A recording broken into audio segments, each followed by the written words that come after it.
acting, how they're acting would be impressive, whether they were in a studio, whether they were coming back to 5-star hotels. But the fact that they're giving us that and having to hike into places every day, wake up at 4 a.m. almost every day. We're in the trenches, and they have responded so well. Wow, how did you feel? What was that like, riding a motorbike in the desert on a feature movie scene? When we were running in Bromo at 5 a.m. and it was probably the coldest day that we've had all trip. Yeah, no, to try and get feeling back in our extremities. It's hard to tell an actor to, hey, you're falling off a mountain right now, so like you need to be scared compared to, hey, we're on a mountain and you take one step and you may not be here anymore. Jeb, you remember like the dust going in all of our eyes and our faces and stuff like that. In the moment, like One of the only moments where I felt like you actually got angry at me. What do you have to say? Let's get it. yeah, the fifth time that Jeb walked by in the Sailor Mire. The fact that I could call this my first movie and, I was able to do my own stunts is unreal. I was gonna say that's when you threw yourself just down a mountain with like zero safety gear. Do you think this project right now would have been possible 10 years ago? I don't even know if it was possible 5 years ago. Essentially, you're looking at the entire production team right here. You feel immediately like immersed in where we are. Doing a low-budget, micro-budget indie film, keep your world small. But we did shatter that rule, right? There's a good chance that we're gonna wrap the entire thing for under $200,000.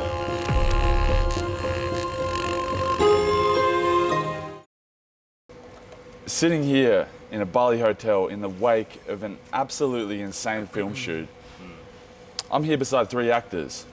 1, the young and disciplined singer and philosopher, Adam Costa. Philosopher? Did you pay him to say that? Philosopher? The immensely knowledgeable movie buff, George Nettleton. Thank you. Wow. Not quite as good as philosopher, but I'll take it. And the 20-year-old leading actor of this project that we call The Ring of Fire, Oscar Winter. I'm Jebediah P. Cornish, the director of behind the scenes, part of this movie, and host of this traveling podcast. Boys, sitting here weeks and months after landing in Indonesia, what, if anything, has surprised you about this project? What, if anything, has surprised you? Everything. What hasn't? Everything. What hasn't? Yeah. I'll tell you the thing that surprised me most was actually Bromo. Just I had no concept of how high up we were going. Like we were something like 4 kilometers above sea level. We were high up, yeah, when we were, and that was just our homestay. But then over the hill was this big old like desert valley, and I just in my brain had no concept for what that landscape was gonna look like. Dude, Bromo was really insane, yeah. It felt like a different planet. Oh my God, yeah. Which is pretty cool. The way that it was complete flat, and then all of a sudden the valley walls just like took off at 80 degrees from nowhere. It was absolutely insane. Green, and then you drive this way for a few minutes, and it's all brown, Mhm. and then it's cold, and then an hour later You're hot. sunburned. Yeah, talk about the weather God changes. Damn, dude. Mental. Yeah, that was pretty surprising. What else is surprising? Yeah. I mean, how does the environmental conditions, do you feel like kind of affect? How do you have to like acclimatize, if at all, like as far as like your acting roles go? How does that I guess throw a spanner in the works when it comes to everything? Well, for me, it threw, especially towards the end of the shoot, it threw an immense spanner in the works because someone stole the shirt that I was wearing as Christian. So I ended up having to wear this like fleecy jumper in 31-degree weather, and oh God, I was sweating buckets in the middle of the jungle, in the middle of like the quarry scenes and everything. Oh God, it was miserable. It didn't look like fun. No, it was not. So I think I had to up my water intake, get extra calories because I've lost so much weight this shoot. I don't know about you guys, whether you feel that. But I will say I feel like the one time that I think the weather kind of like helped us a little bit, or maybe it was just me, is when we were running in Bromo at 5 a.m. and it was probably the coldest day that we've had all trip, and the ground was like frosted over. But I think that was the only time I was running, not just for the take, but I was running for my own survival. Yeah, no, to try and get feeling back in our extremities. And then that day turned out, I think I heard one of the crew talk about this, that day turned out to be the hottest day in Bromo on record. Oh, later in the day. Later in the day, yeah. So to go from like, I brought my duvet from the host, I brought my duvet from the homestay to just wrap up and try and shiver in. And then by like 9 o'clock, I was stripping layers off because I just was too hot. Yeah.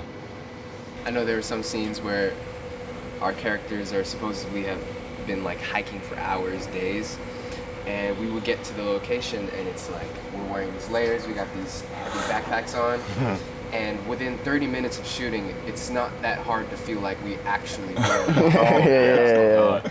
Dripping in sweat. Yeah, and we haven't eaten yet that day, so we do actually feel hungry. Yeah, I really want to know about that. I mean, like so much of it was like, like it seemed like you guys were trying to portray struggle and effort within the journey within the movie. But let's be honest, man. Not much pretending. Yeah, exactly. Pretending, yeah. This set of ours has been struggling and grinding and just like, and how helpful was that when it come to, I guess, embodying those characters in those moments when it comes in, like you said, maybe not that much of a shift from the way that we have actually been living life over the past couple of months. I mean, anything to make our job easier and make us have to act less is always good. At the expense of some of the more technical things that we wanted to do, I think maybe not so much. Like I know that we wanted to shoot a couple more like angles of the interception scene between Ben's character, you, me, and Annabelle and Sarah, and we it's a constant fight against time, and we just ran out of time that day, unfortunately. But it definitely lended itself to the environment, to the struggle, to the peak highs and the low lows, all of it. So, yeah. You want to add on that? Yeah. Like, for example, there would be times where we'd have to wake up at 4 a.m. and we're strict on time. We've got to be at the car at this time, we've got to head over here this time, arrive this time, start hiking by this time, so that also we could hit a certain window of light and get the scene down. So it was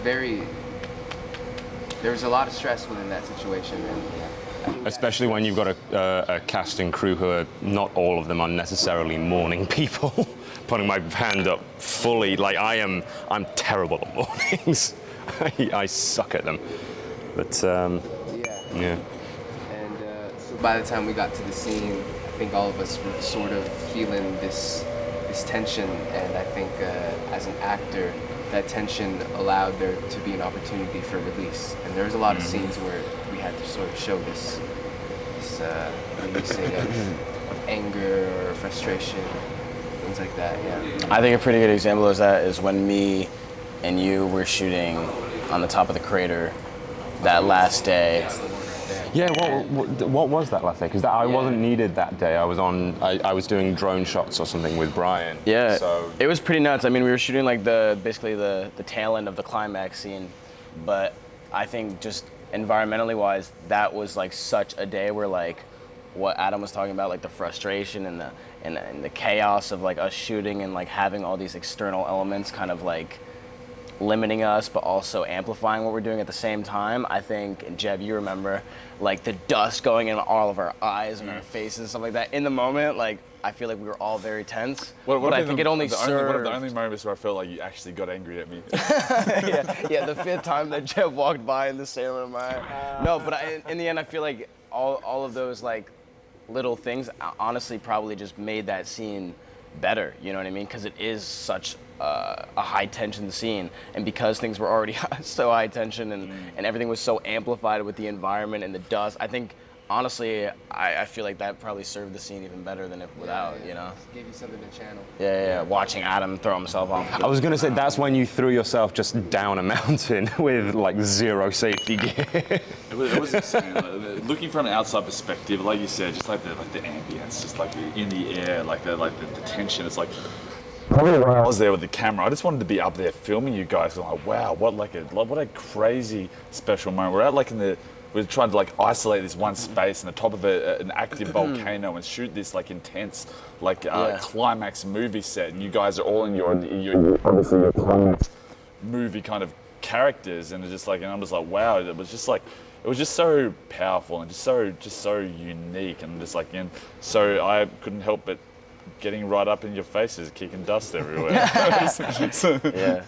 almost forgot at times. Yeah. I'm going to ask Adam, did you decide beforehand that you were going to throw yourself down the mountain, or was that just a spur of the moment thing? Like, no one asked you to do it, right? There was one take where I think Dee or someone was to my right, basically in between me and the big ledge, and they were like, "You're gonna have to jump out," and then I was like, "Well, so and so's in the way, so do I need to jump farther than that?" They're like, "Yeah," and I just kind of just sent it.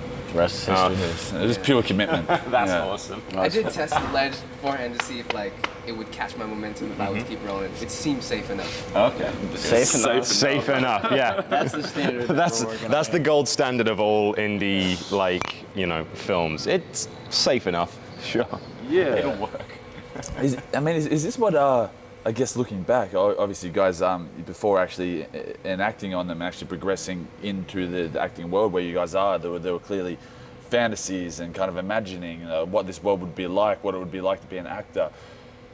Is this what you expected it would be like to be an actor? Is this what you thought acting looked like? This crazy kind of wilderness style, run and gun, just spontaneous, almost style shooting. You know, like I feel like there's a lot of acting stereotypes that would maybe struggle with what we've done here. But maybe I'm wrong. Is this what you guys would That's imagine? interesting. I don't know how you guys feel. For me personally, I feel like this is like, for me, like the most purest form of acting. Oh, completely. Like, yeah. like It's the kind of seat of your environment where, pants like, kind of thing, literally, yeah. like you just gotta be like locked in. You don't. I feel like I like the fact that we weren't really like handed everything on like a silver platter and like filming and like making sure that we all had the adequate time to get into it. Like everything was just like you had to be like locked in and ready. You had to be so hyper prepared for the exact moment, and then at the same time willing to be like, oh, the clouds come across, so we're going to scrap all of that, and we're going to do with this. Like we did Ben's scene just on a spur of a moment because the weather was right, and you had like 7 or 8 lines of Indonesian. Yeah, and with the assumption that I was gonna have 2 more days to prepare for yeah, it. and we like, just oh had wait, to. the weather is perfect for this. There's no other time that we can do it, but now. Yeah, so we had to just like roll with right it. now. Right now. Yeah. As far as acting stereotypes, you know, there's certainly that stereotype of, well, I don't think my character would do this. You know, that none of us had those arguments. I think probably because we are all better than those kinds of actors, but I don't think like someone with that mindset would have really been able to survive this shoot and this shooting schedule and shooting Definitely style. not someone who's like too married to that sort of discussion about their character. Yeah. Because I know there were some moments, particularly with me, and I think I overheard maybe you, Oscar, and Sarah, and even Gracia, like moments of like, there was a bit of challenging towards Michael of, I think my character would be more like this. I don't see how my character would say this. There was a bit of a discussion. Yeah. There's definitely some pull on both ends, but there had to come to a point because of the nature of this film that one person who was really married to their idea of what should be, they kind of had to loosen up. Otherwise, things just wouldn't move, and that's not something we could afford. Yeah, just to be like malleable to like, I feel like the different dynamics and the avenues that we could have taken the character, you know what I mean? I feel like as much as like we did have to like surrender to like the routes and things that were happening on set, I think we also still had like a good amount of control over like the freedom of like where we got to take our characters, which was really cool. I was actually very impressed, and I was very surprised at almost of the open and flexible dialogue that I witnessed throughout this movie. I mean, you look at Michael and you see him at first glance, you think, okay, this is going to be like because he's so intense, he's so moving, he has so many of these vivid visions already. Like, wow, 1,000 words a minute. He's he's like Ben Shapiro times 1.5 or something like that. But you look at that and you think, oh, okay, he's going to be rigid in his ideas. Maybe this guy's going to be closed-minded. He has such a vivid vision already. But time and time again, he also surprised me with his malleability, with his ability to listen to actors, the contribution of all of you guys, and the fantastic contribution of all of you guys as well. I think it's all going to be part of what makes, hopefully, this movie in the end magic, is some of those the spontaneous moments where you guys, I guess, adapted and pivoted within the adapting and pivoting environment. You know, 'cause obviously, this ain't a studio set. The control was not something that we could rely on. We don't have like a corner with AC that we can go and sit in and you know, take a moment to get in. No, we've got like 30 seconds before this cloud moves out of the way. Go. Yeah. If you wanted to rest in between takes, like a flat rock or like you had a flat rock? Oh man, all my rocks were pointy. You guys had rocks? I'm so jealous. Because there was the struggling moments there. I mean, you're talking about sweating and all of these clothes and we're in the desert. The heat was pretty intense at times. In my head though, when I think of Oscar, I can just think of all of these countless times of just seeing him there shivering. You spent like too many different pools, you poor fella. I don't know. I was in a good amount of pools, yeah. Nothing was worse than that first waterfall though that me and Sara shot that huge scene in. That was crazy. I mean, it was so funny. Like when we were at your villa and Carmela was in the pool for like that 20 minutes and she was losing her mind. Dude, try that, like, but a natural waterfall and like for an extra hour, bro. Oh my God, we were just sitting there and I was like, ugh, and then to be like, action, I go, drop it immediately. That's funny though, because like I've seen some of the behind the scenes and like, you know, the social stuff that we took from that, and it looks like sunny as hell and really warm and everyone's smiling. Is that just the social media filters going on? That's just called acting right there. That's just called acting. No, it was a lot of fun. Man's got a poker face, yeah. Yeah.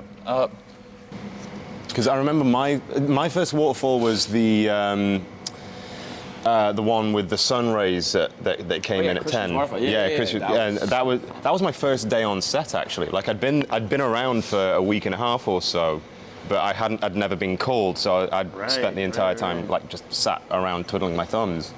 And that was a wild waterfall. That was really fun. Like, first day on set.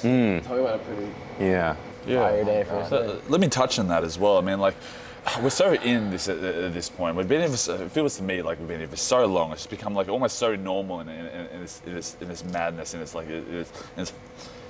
its foreignness. But I mean, some of these places that we've been, you know, it's like they're like as far as aesthetics, as far as like the visual landscapes, are just absolutely incredible. And like it seems like it's become the rule rather than the exception. It almost like it feels like it's starting to become hard to notice at times, just because we've been to so many amazing places.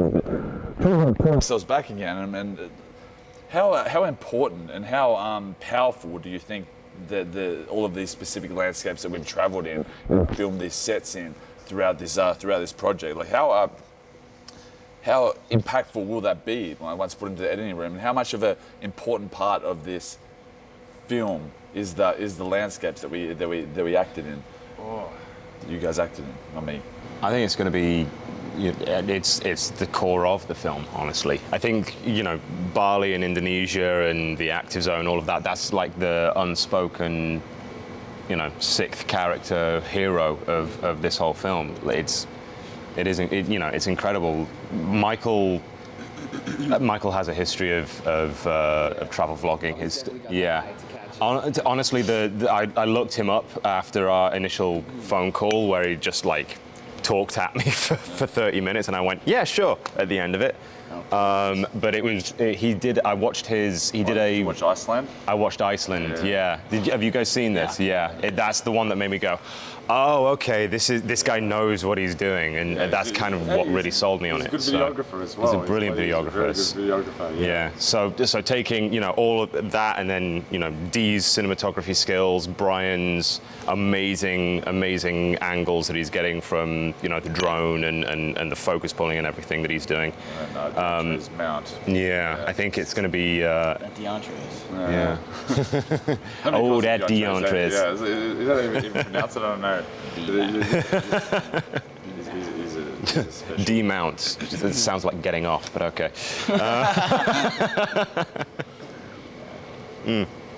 Yeah, no, back to the question. I think, given how central it is to the story, I don't think we would have been able to pull it off half as authentically in like a sound studio, or if we shot, I don't know, the backwaters of Miami and just shot place for place. You know, we had to be here in the culture and. Bromo in Miami. Hey man, like I don't know, Vancouver is LA and New York at the same time, so you know. No, I think we got definitely really blessed with the environment that we were able to shoot in. I mean, so much of this story is about where we are and like the location, and I think that's why like being out here was so just beneficial to all angles of shooting, both for us acting and also just like cinematography wise and videography, because like you feel immediately like immersed in where we are, and I think that only benefited like everything in the film. I think that only makes everything feel so much bigger and real to how it actually was for us, like experiencing it for the first time. Yeah. You know? Dude, speaking about acting, like I know. Tell me what you think about this, What? Oscar. I know Nico is a character where this is like a land that he's come into for the first time, and obviously he's like a wide-eyed person with a camera. So when you're seeing these moments as Nico, we land at these beautiful places, and there's this actual beautiful thing right in front of you. Yeah. Do you forget that you're acting? Oh, as Nico? all the time. Yeah. All the time. 90% of like the stuff I've had to do for this movie has literally just been like, I mean, they're saying action, but for me, it's just like I'm just walking around looking at things, and it just happens to be fitting perfectly. It's exactly it. Like, dude, I'm looking at Bromo for the first time. They're like, all right, just look like it's like pretty amazing. I'm like, dude, I got that covered. Like, this is insane. Like, Next. like, dude, like just keep rolling. Like, I could just walk around for a while.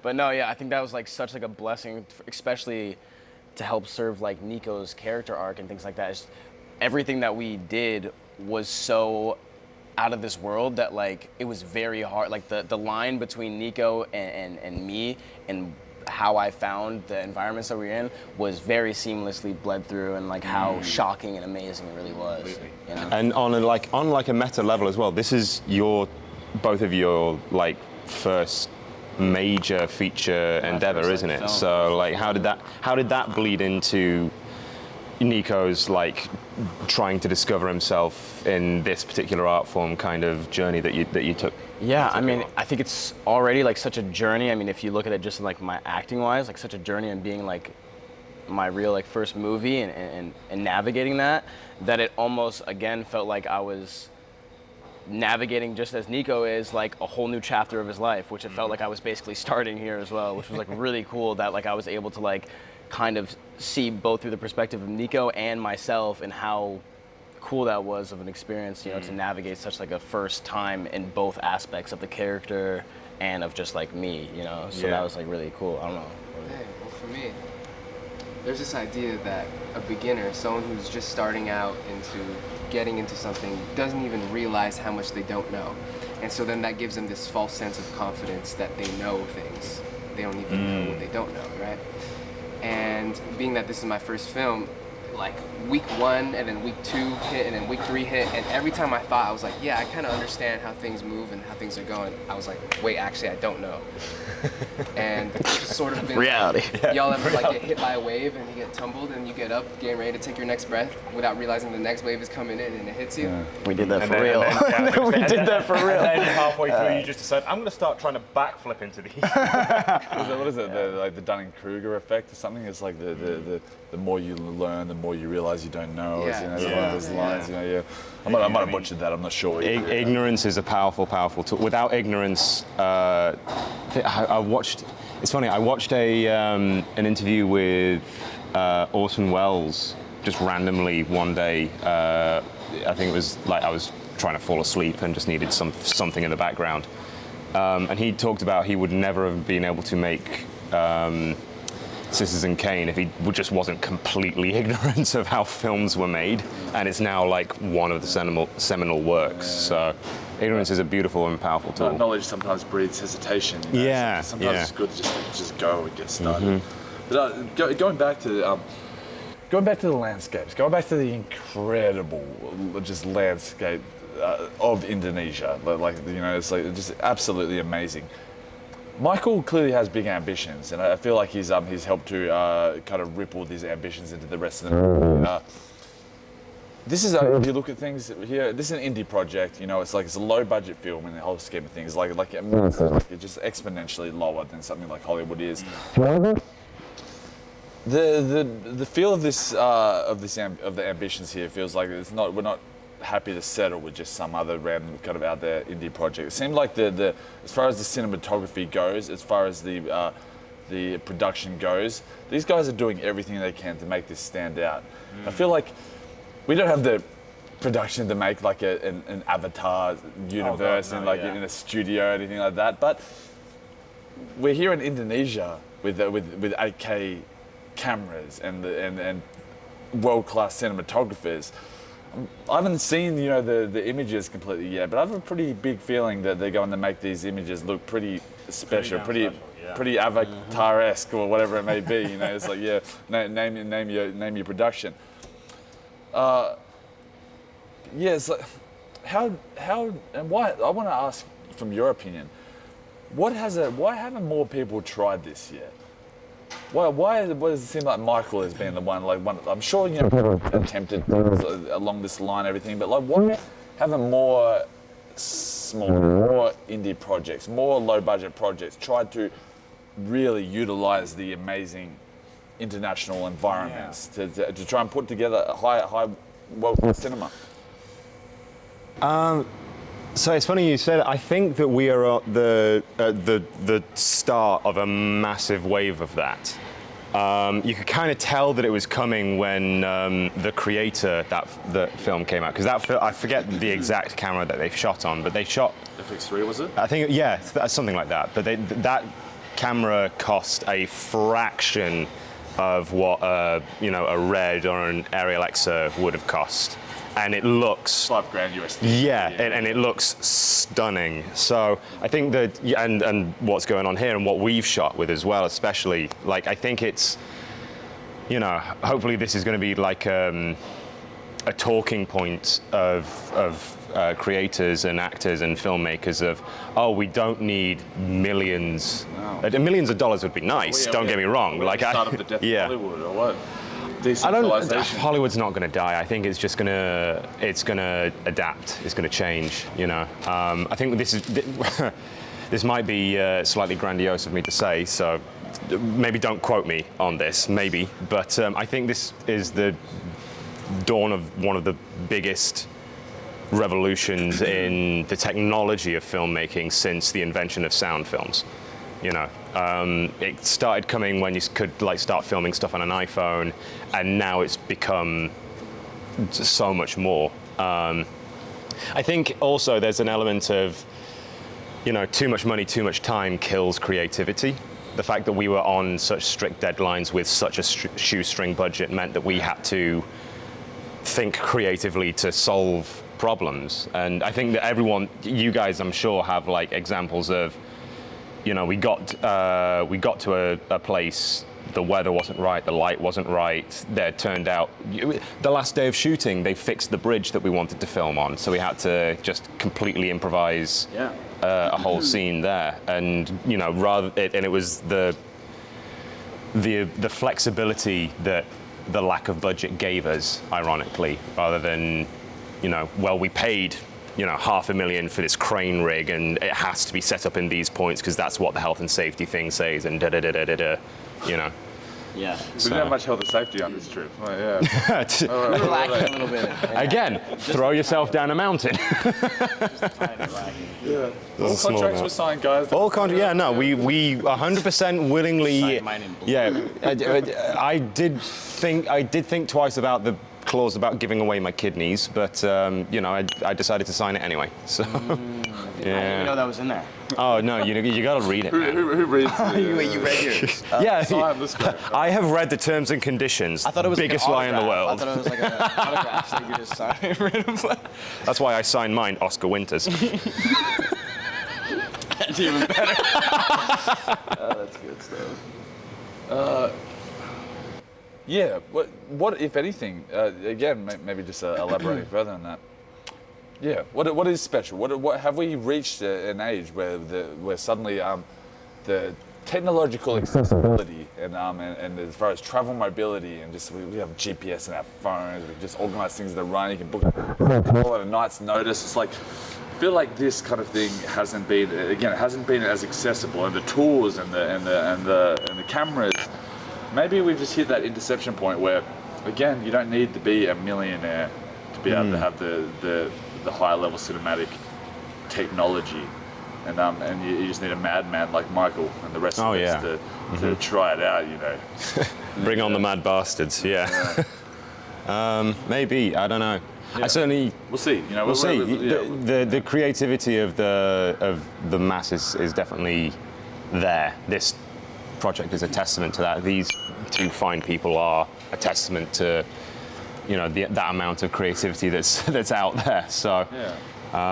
Hopefully this is the beginning. As I say, this is the beginning of a huge wave of new and interesting stories. Yeah. And I guess how do you think the dynamic, the group dynamic, the on-set dynamic maybe would compare to a more of a studio dynamic? I feel like the direction and the structure of this project forced all of us to get to know each other a little more. Intimately. Yeah, a little more intimately. You know, it's like we're sleeping together on the floors. You know, Maybe two. sharing the same cold showers. But actually witnessing the actors specifically, witnessing you guys from the outside, it's like watching the dynamic and watching you guys play and watching you guys riff and watching you guys freestyle rap or sing or play little character parodies and stuff like that. I was watching that from the outside. I'm like, wow, these guys are just creatives getting their practice in. I'm like, okay, you don't just become an actor. I'm just like watching these guys practice. I'm like, and how important do you think that play and that practice and just like that kind of casual, fun acting on set, how important do you think that is in the long-term scheme of things? Because I find it very interesting. Well, How about you go. Yeah, speak. Yeah, no, I guess so. So yeah, first of all, it is important to probably, like what you said, get like the reps in. But one thing about it, and maybe it was like this for you, Oscar, see, because we were literally sharing a room and just like yelling at 3 a.m. But like, it definitely. Before George called us. Hey, Shut up. please. I don't know who you're hearing. It's 4 a.m. Please. That could have been anybody. George, did you hear that too? I was just about to call you George. I thought it was you. George, I'm so scared. What was that? It definitely didn't feel like we were getting reps in. Like we were going to the gym, telling like, all right, 12 reps of this. Let's get like an hour of like 12 reps of cowboy. Ooh, wait, hold on. That could be misconstrued. Give me 12 yeehaws. It didn't feel like that. It was. It was more accustomed to, maybe it was like this for you, Oscar, but like, you know, when you're sitting in the car for too long, you need to stand up, otherwise your legs start cramping. Oh my God, It's a bit like that. It's like you spend enough time in the day and you need to let out a little, like no explanation. You just gotta do it, and then you get this like thought that like, what if I was a cowboy? And you just gotta like, you gotta. Yeah, you guys are riffing. I draw the analogy. It's like you guys are sparring. It's like, you know, you guys aren't doing the boring Brazilian Jiu-Jitsu drills. You have to hit an armbar for 10 times in a row in the exact right way. It's at the end of the session. You guys are swapped hands. You bump fists, and you just started sparring. Just playing around. There's no needed structure to it. You're just doing things your own creative way, and you're just moving. But to me, it looks like you guys are doing work. It's like, okay, they're practicing right here. They're refining their skills. They're refining their creativity. They're refining their characters, and just being around you guys and watching, it just made me respect and realize how intricate the art of acting is, and how intricate your form of creativity is. And like, you don't just get good at that. Wake up one morning, you have like the genetic predisposition to be a good actor. It's like anything in the world, you have to practice. And he who practices more gains more. He who obsesses more gets better. It's like you guys have a fucking hard craft. I'm starting to recognize and realize the reason that these creatives that they call actors get paid so fucking much. Wait, you're getting paid for this? At the top. Great point. But the mountain is so high, and the top of this status hierarchy of Hollywood. It's like, okay, these people are just literally some of the best creators in the world, and they create out loud on the spot. It's so cool. Yeah, just speak to me about the craft of acting. What is it? Yeah. I mean, I was just gonna touch like really quick just on what we were talking about again. It's just funny. I remember when you first mentioned that to me, like the idea of like us messing around like on set is like getting in reps. I guess I like never thought of it like that because I feel like it's just, I don't know how you guys feel about it, but I feel like it's just what I've always done like in my day-to-day life, just to like, I guess, stimulate myself just because I get bored really easily or something. I don't know what it is, but now after you said that, I feel like I honestly feel like the little bits that we do have, no matter like how stupid, in a way, probably are elevating at least like our imagination for things that we pull from. Yeah. You know what I mean? That reminds me of something someone once told me. They said, you can't find your voice unless you use it. So it's like, well, even though what we're doing is still something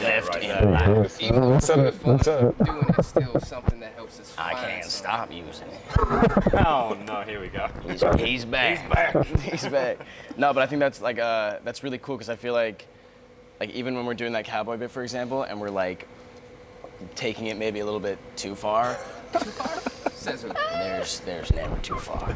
I feel like I've actually found like little things that we've done in those like mess around like bullshit sessions that like I could technically, if I wanted to, probably like call upon if I needed a character in that sort of realm, which is like weird because I would have never thought about that until you like mentioned that, which is like kind of cool, I guess. Yeah, definitely. And it's funny, like, you know,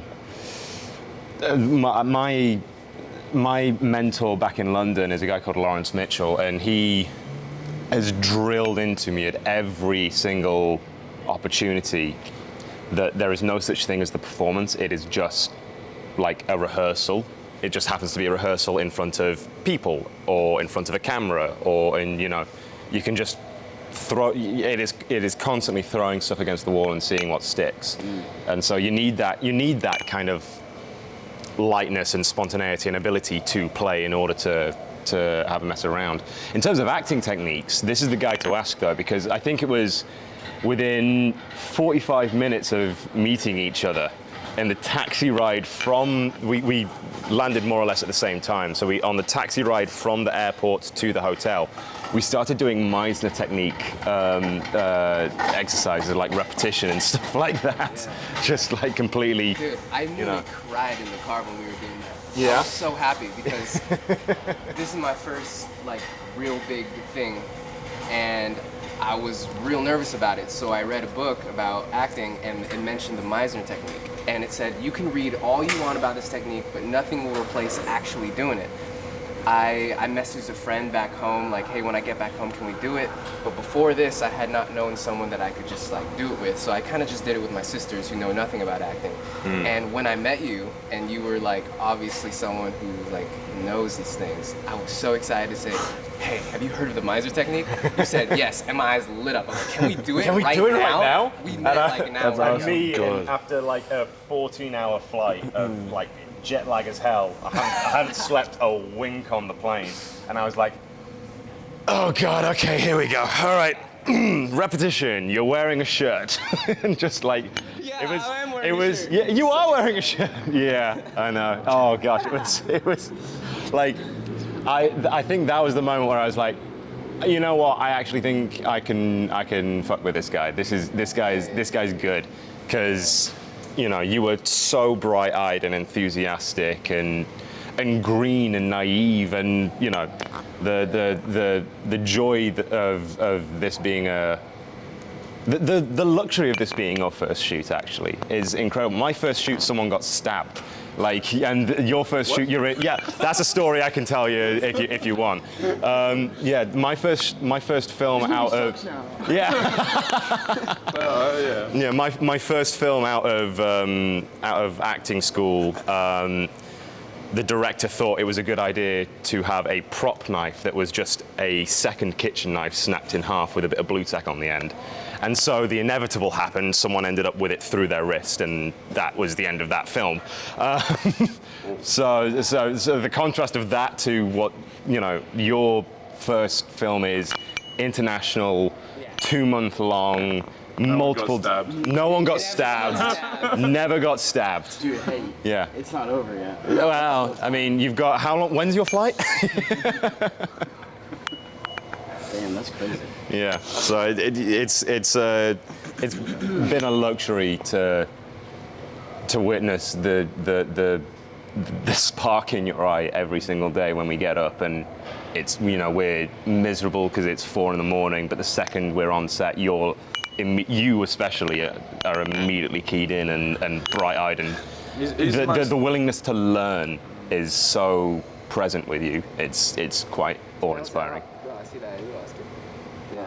Oh yeah, I see that. Yeah. That I would have never thought to like categorize myself. That's how It all manifests itself. You've all got it. There's no doubt about it. It's all, it manifests itself slightly differently. You know, it's just like, you know, Adam's so just like obviously disciplined. He's up in the morning, he gets his meditation in, he gets his stretches in, you know, he's doing his workouts, he's just there, he's just Goes for a 3-mile run at 4 a.m. Yeah, there's just like a real clear, obvious. Oscar is just locked in on that creativity. He's just thinking about it, he's just watching it, he's just like, you know, he's just assessing things. And he has all of these, I listen to him actually refer to these specific mechanisms and technical aspects of acting, things that I have no authority to comment on at all. But whether he gets it from the acting class, from other things that he's watching, not quite of the. You've got a few years, I mean, as far as movie buffs, go. But he's quite a young movie buff himself, you know. Yeah. Also, you remind me of like a open faucet that has been left on sometimes. Like, Elaborate? That faucet's on, Yeah. and you're trying to catch the water. Always wet. There's Always wet. there's not much Wasting breaks for money. this kid. Just burning through the bill. Nah, I mean, Yeah. like Hard to turn off sometimes, you know. hard to turn off. Hard to turn off, always on. It's like random moments. Just Always like wet, always silence, on, and right, then there's yeah. just a, "Ba-dum! You up?" Like, I'm like, where the fuck did that come from? And then he just keeps going. Yeah. But clearly part of the kid's brilliance, dare I say. But Always on. yeah, I always have so much fun with you guys. Again, very quickly mentioning, you know, like the blessing to be around in Indonesia and this environmental ecosystem that we've in, just absolutely incredible. But how about just the creative ecosystem of this little crew that we have here, and just like just the blessing for other creatives to be around each other, and to actually, you know, the other creatives that, you know, have as crazier ideas as you know, and just being able to bounce things off and not sound stupid, and just so cool. And I always have so much fun with you guys, which is why I could talk for hours. But we should start wrapping up, and I want to know from all of you how this may have changed your future for aspirations, and maybe evolve your future aspirations. And coming off this movie, what do you think that you're going to take away from this project, moving forth with your progressing, developing acting careers? Who wants to take a swing at this first? I'm not going to take a swing. I'll take a little chip at it. Okay. One thing that moving forward is, I think that every single person on this cast and crew, I've found an aspect to them that I admire. There's just something about them. I'm not like putting y'all like higher than me or like on a pedestal, but there's just a certain aspect that I see, and I'm just like, that's really cool. And I think more people could be like that, and I could be more like that, and I want to. And so I want to. It makes me want to go back home and get things done. That's how I feel. I think it's an interesting, just to build on that, like the willingness of everyone in this crew to lift other people up, you know, and like, case in point, our DP and camera guy, DeAndre's Mount, you know, constantly, you know, checking in with us, showing us the shots, giving us such a special figure of positivity. Yeah, giving us such encouragement that it's kind of impossible to have bad thoughts or feelings about how you did a certain take, or how you know, the imperfections in your brain that are always, I don't know, well, at least in my brain, that are always going on. You know, he immediately dispelled them for the duration of the shoot. So I think it's. Notice Dee like this too. Like I swear, like when we're all at our like hungriest, coldest, and like tiredest, like I glance at Dee sometimes. He just seems like so light. He's like hip thrusting the air and dancing. Yeah. He's one of the most positive people I've ever met in my life, I think. You know, truly. Not to mention an obsessive, just insanely knowledgeable and talented. Of that guy is stupid. He's has such a intensely bright future ahead of him, from my, at least from my perspective. Yeah. But yeah, I still want to hear about your aspirations, boys. But yeah, as we wrap up, yeah. Oh gosh.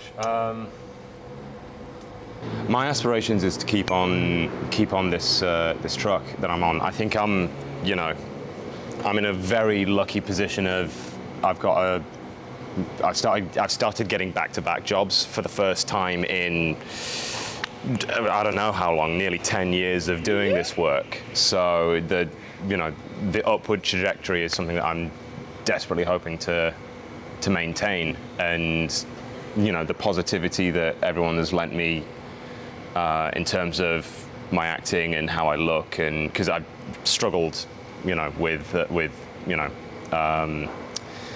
physicality a lot. I'm quite an intellectual person, but this project has really brought me out of my shell in ways that I didn't expect, honestly. So hopefully I'll be able to stay out there for better or worse, and keep moving forward with the lessons from this in mind. Don't go back in that show. Don't go back. Don't go Never back. go back.